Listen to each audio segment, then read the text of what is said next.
So ഞാനിപ്പോൾ MBBS പഠിച്ചുകൊണ്ടിരിക്കുകയാണ്, ഇപ്പോൾ 4th ഇയർ ആയി.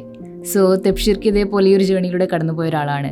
സോ തെപ്ഷീർക്കാക്ക് കിട്ടിയൊരു ബെസ്റ്റ് ലൈഫ് അഡ്വൈസ് എന്തെങ്കിലും ഉണ്ടായിരുന്നോ ആ ഒരു നീറ്റ് അതുപോലെ MBBS ജേണി? MBBS ജേണീൻ്റെ സമയത്ത് ആക്ച്വലി എനിക്ക് കിട്ടിയൊരു സാധനം സത്യം പറഞ്ഞു കഴിഞ്ഞാൽ, ഞങ്ങളൊരു സാറുണ്ട് മെഡിസിൻ്റെ, ഷാൻ സാർ എന്ന് പറഞ്ഞിട്ട്.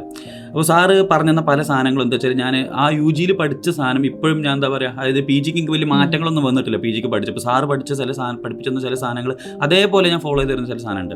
ഇപ്പോൾ ഒരു എക്സാമ്പിൾ പറയുകയാണെന്നുണ്ടെങ്കിൽ, ഞാൻ എല്ലാ ക്ലാസ്സിലും കുട്ടികൾക്ക് ഞാൻ ക്ലാസ് എടുക്കുമ്പോൾ ഫസ്റ്റ് ക്ലാസ് ആണെന്നുണ്ടെങ്കിൽ എപ്പോഴും പറഞ്ഞു കൊടുക്കുന്ന സാധനമാണ്, അതായത് that's a general dictum in medicine that you should follow. അതായത് uncommon presentation of a common disease is more common than common presentation of an uncommon disease. ഇത് സാറ് ഫസ്റ്റ് പറഞ്ഞ പോലെ ഇങ്ങനെ അൺകോമൺ കോമൺ എന്നൊക്കെ പറഞ്ഞ് കുറേ വാക്കുകളുണ്ട്, നല്ല രസം കേൾക്കാൻ നല്ല രസമുള്ള ഇങ്ങനെ കേട്ടത് ആദ്യം മനസ്സിലില്ല സാറിൻ്റെ ഉദ്ദേശം എന്നുള്ളത്.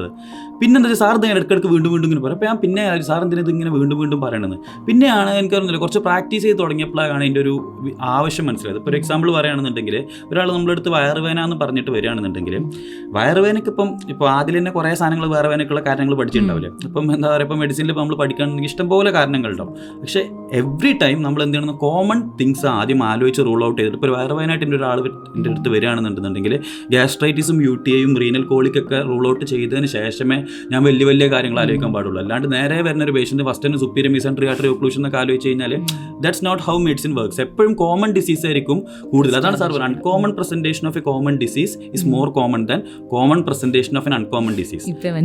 അപ്പം എന്താ പറഞ്ഞാൽ, നമ്മൾ അൺകോമൺ ഡിസീസ് ചിലപ്പോൾ ഭയങ്കര നമുക്ക് ടെക്സ്റ്റ് ബുക്കിൽ എഴുതി വെച്ച പോലെ തന്നെ ചിലപ്പോൾ വേണമെന്നുണ്ടെങ്കിൽ നമുക്കൊരു പേഷ്യൻറ്റ് വന്നിട്ട് പറയാം. പക്ഷെ അപ്പോഴും ഈ അൺകോമൺ ഡിസീസ് ആലോചിക്കുന്നതിന് മുമ്പ് അതൊരു കോമൺ ആയിട്ടുള്ള സാധനം. ഇപ്പോൾ ഗ്യാസ്ട്രൈറ്റിസ് സാധാരണ പ്രസൻറ്റ് ചെയ്യുന്ന പോലെ പ്രസൻറ്റ് ചെയ്തതല്ല, മാറിയിട്ട് ഇതെന്താ പറയുക, ഒരു കുറച്ചൊരു അൺകോമൺ രീതിയിൽ പ്രസൻറ്റ് ചെയ്യുന്നുള്ള റൂൾ ഔട്ട് ചെയ്തതിന് ശേഷമേ I should go for the rare things. അത് ഞാൻ ഇപ്പോഴും ഓരോ ദിവസം ഓരോ പേഷ്യൻറ്റിനെ കാണുമ്പോഴും ഞാൻ ഡെയിലി പ്രാക്ടീസ് ചെയ്ത് തരുന്ന സാധനമാണ്. ആൻഡ് എന്താ പറയുക, അത് ഒരു എന്താ പറയുക 3 core things you follow in medicine എന്നോട് ചോദിക്കുകയാണെന്നുണ്ടെങ്കിൽ എനിക്ക് എൻ്റെ ലൈഫിലൊരു കാര്യം അതാണ്. സാറ് പറഞ്ഞ ആ വാക്കുകൾ അതേപോലെ എപ്പോഴും ഫോളോ ചെയ്യുന്നതാണ്.